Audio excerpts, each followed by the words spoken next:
Salam hər kəsə, mən Batreka bəy. Çox adam elə bilir ki, Tesla Model 3 2024 modelində, yəni Highland modelində sürətlər qutusu yalnız gördüyünüz ekrandadır. Yəni bu formada D, bu formada parking, bu formada R. Yəni arxaya hərəkət etmək mümkündür. Amma çox adam Tesla Model 3 Highland modelinin gizli funksiyası kimi tanınan burada olan sürətlər qutusundan xəbəri yoxdur. Məsələn,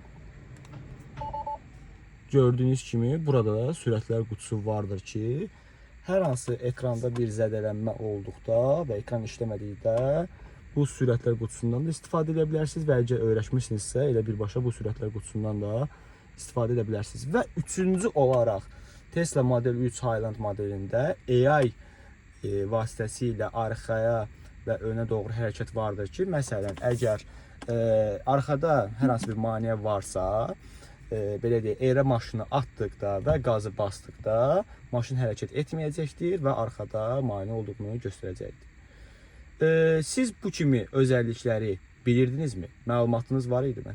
Əgər məlumatınız yoxdursa, bu səhifəni izləməyi unutmayın.